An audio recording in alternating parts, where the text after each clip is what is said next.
Brought to you by GTA, your island, your network.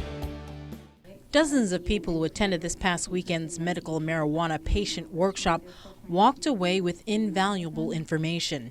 Hosted by Grassroots Guam, attendees received an update on the implementation of medical marijuana in Guam. The keynote speaker was Nick Easley. He is the CEO of 3C Comprehensive Cannabis Consultation in Denver.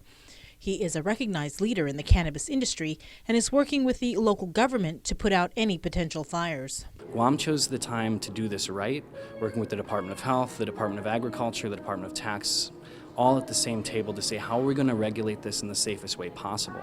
Many states like Colorado, Oregon, Washington, they all got in too early and they didn't know how to do pesticide testing or standardization of products or not allowing edibles that look like gummy bears.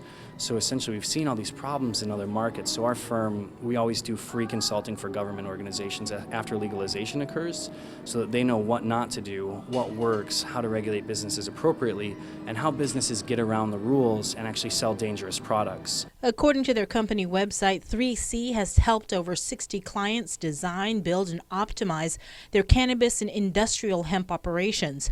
They specialize in everything from strategic planning through development and implementation, including ongoing optimization for small and large-scale operations.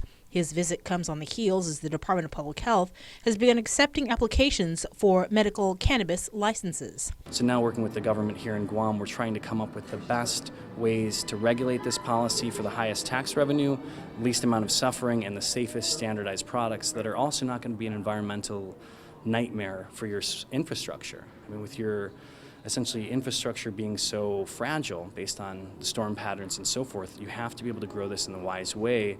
Otherwise, you'll start to make products for patients, but then electricity goes out, all the plants could die. So we're educating about sustainable greenhouse cultivation, organic agriculture, and how to do this safely for the workers, for the patients, and for the government as well. Easley says Guam could likely see the opening of medical cannabis dispensaries by the middle of this year. His best advice for now is to get educated about the law.